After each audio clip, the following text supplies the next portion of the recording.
तव कथामृतं तप्तजीवनं कविभिरीडितं कल्मषापहं श्रवणमंगलं श्रीमदाततं भुवि गृह्णन्ति ये भूरिदा जनाः।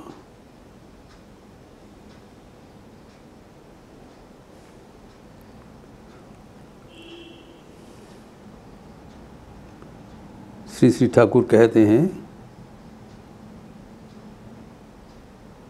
मान होश होना चाहिए,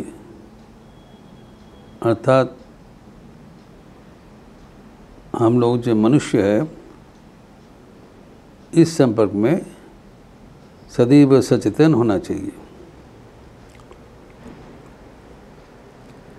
We are human beings, we should not behave like animals.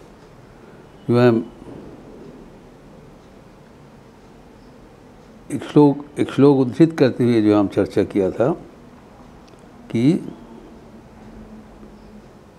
धर्मो हि तेषाम् अधिक विशेषः धर्मेण हीना पशुभिः समानाः। मनुष्य एवं मनुष्येतर प्राणी पशुओं से फर्क धर्म का है। जो धर्मपरायण है वही मनुष्य पदवाच्य है एवं वही मनुष्य का पुरुषार्थ है। धर्म उनके जीवन का नींव है, धर्म, उसके बाद अर्थ, काम एवं आखिर में मोक्ष।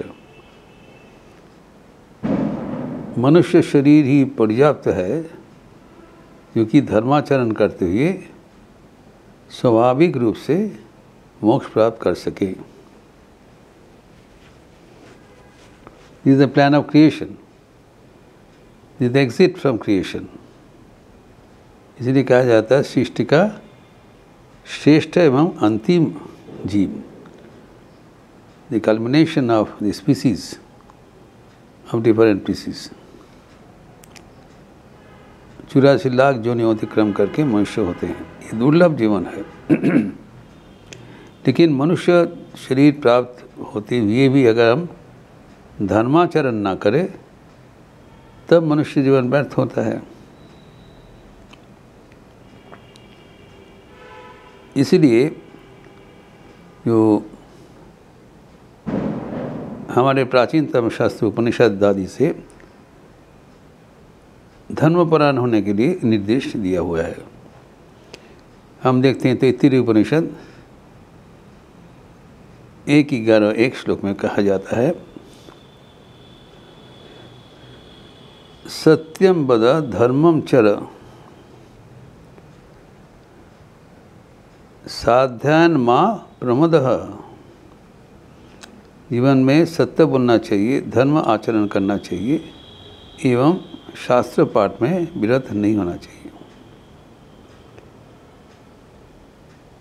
एवं आखिर में फिर परवर्ती काल में, परवर्ती श्लोक में यह भी बताया, धर्मान्न प्रमदितव्यम,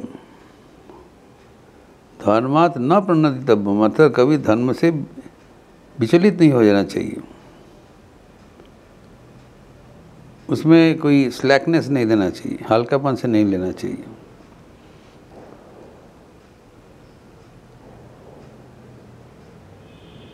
तो अभी हम देखते हैं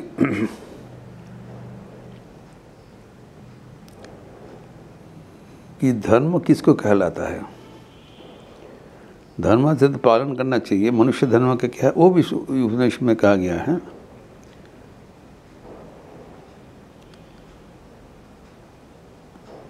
मातृदेवो भव, पितृदेवो भव, ये मनुष्य जीवन का धर्म पालन का अंश है। जितना भी हमारा आर्थिक अग्रगति हो, सामाजिक अग्रगति हो, लेकिन मनुष्य जीवन का जो धर्म है वो कहा गया है, let your parents be your gods. ये हमारे संस्कृति है, ये हमारा धर्म है। मातृदेवो भव, जो जननी है उनको स्वयं भवतारिणी के रूप में पूजन करना चाहिए, जो कि हम देखते हैं श्री रामकृष्ण देव आपने जीवन में 100% करके दिखाया मातृभक्ति किसको कहलाता है। तो ये कहते हुए कहते हैं कि वे एवं मंदिर के माँ अभिन्न है। श्री माँ शारदा देवी कहते हैं ठाकुर के जो मातृदृष्टि न केवल उनके गर्भधारिणी माँ के प्रति थे, हर नारियों के प्रति उनके ऐसी दृष्टि था।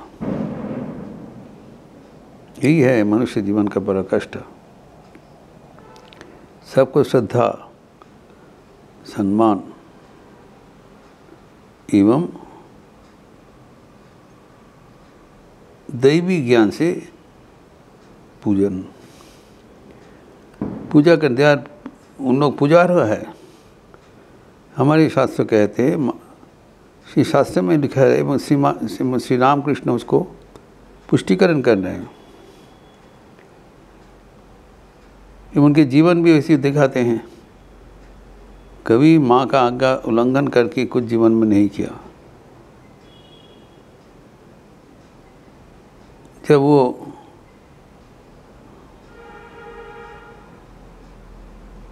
तोतापुरी उनके अपने गुरु के कहा था, तो तोतापुरी समझ नहीं पाया किसके बारे में कह रहे हैं। श्री माँ शारदा देवी भी उनको पूछा था, आप मुझे किस दृष्टि से देखते हो। साथ साथ उत्तर दिया, मंदिर में जो माँ पूजित हो रहा है और नहावत में जो माँ है और अभी जो पद सेवा करती है अभिन्न है। आखिर दिन तक माँ को सेवा किया।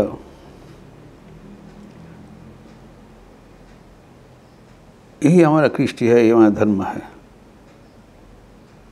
मातृदेवो भवो, पितृदेवो भवो, अतिथि देवो भवो। अतिथि नारायण रूप से हम लोग सत्कार करते हैं। इसके साथ साथ स्वामी विवेकानंद एक नवयुग धर्म जोड़ लिया। स्वामी विवेकानंद कहते ये तो हमारे अवश्य पालनीय है, ये हमारे प्राचीन युग का धर्म है, लेकिन वर्तमान युग के जो धर्म हमारे पालनीय है वो न केवल अतीत जीवन का धर्म प्लस समथिंग एल्स, इससे और भी आगे कुछ है। वो स्वामी विवेकानंद ने इसे संयोजित किया। न केवल अतिथि देवो भवो एवं आचार्य देवो भवो, ये जो उपनिषद में कहा गया है, गुरु को सम्मान करना, अतिथि को पूजन करना, इसके साथ साथ दरिद्र देवो भवो, मूर्खो देवो भवो, आर्तो देवो भवो।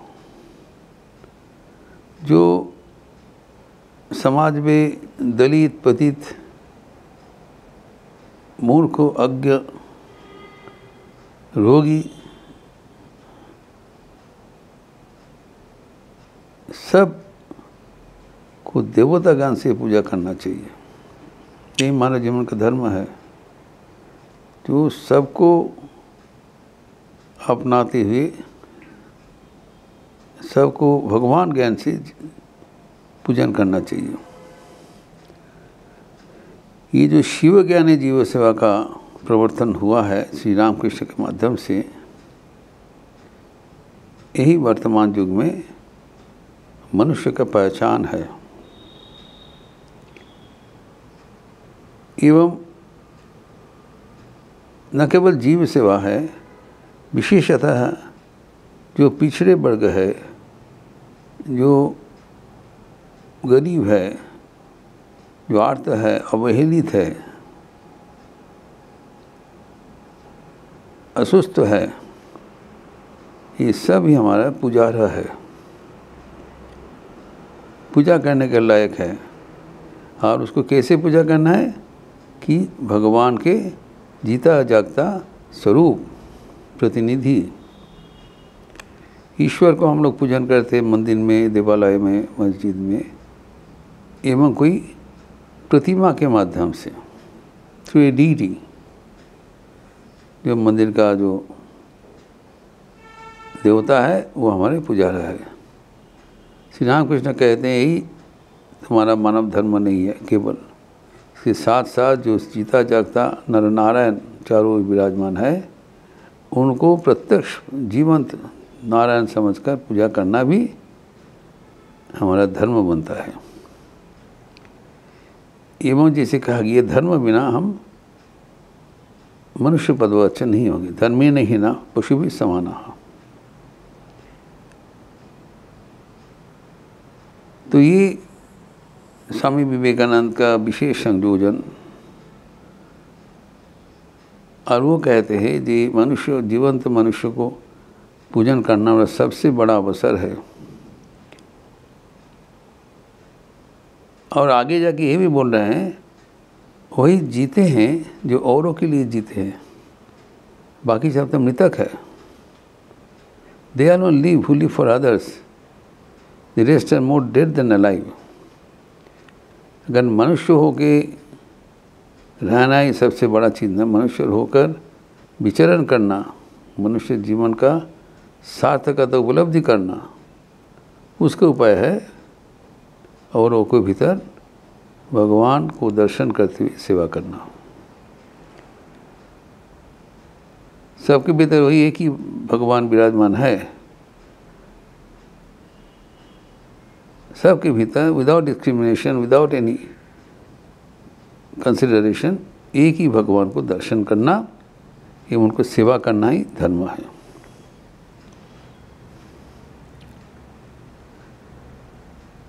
चीनी छाँचे उठ हाथी घोड़ा पुतुल पाखी रथ হয় যেমন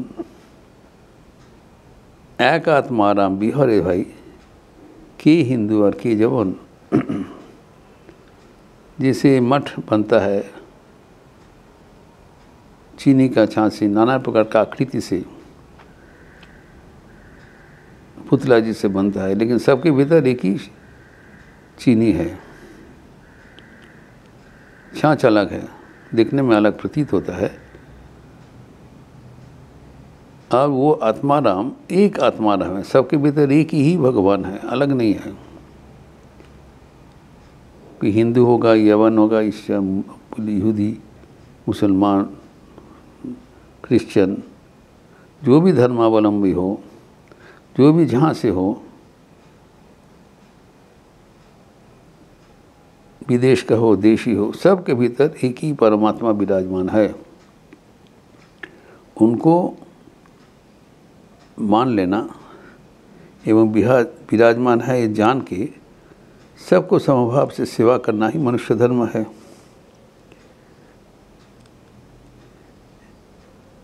ये नवयुग धर्म के बारे में श्री रामकृष्ण ने कहा। और अगर वो हम धर्म पालन नहीं करते, स्वामी जी कहते हैं, तो हम लोग मनुष्य बोल के हमको रहने का कोई योक्तिकता नहीं होता। They are dead than alive, more dead than alive. निस्वार्थी बनो, स्वामी जी का डेफिनेशन है अनसेल्फिशनेस इज गॉड। निस्वार्थ परता ही ईश्वर है, ईश्वरत्व है। इस संपर्क पे हमें सचेतन होना चाहिए। इसलिए ठाकुर कहते हैं जो इस संपर्क सचेतन है वही मनुष्य पदवच्च है। जो सेल्फिश है, हार्ड हार्टेड है, स्वार्थपर है, औरों को दुखों से कोई सहानुभूति नहीं है, तो उनका जीवन व्यर्थ हो जाता है। इस प्रकार हमें सचेतन होना चाहिए कि हमारे ये दुर्लभ मनुष्य जीवन है, ये मनुष्य शरीर पाकर हमें मनुष्य जैसे आचरण करना चाहिए।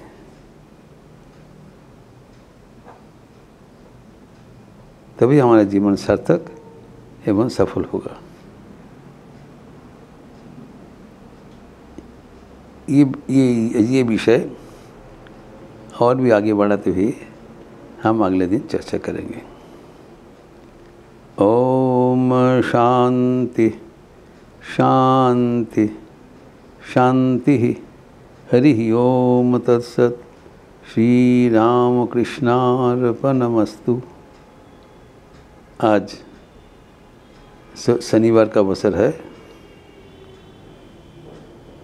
शाम को संध्या आरती के उपरांत सामूहिक काली कीर्तन लिपि दिया जाएगा। आप सबका स्वागत है। अच्छे रहिए, स्वस्थ रहिए, आनंद में रहिए। नमस्कार।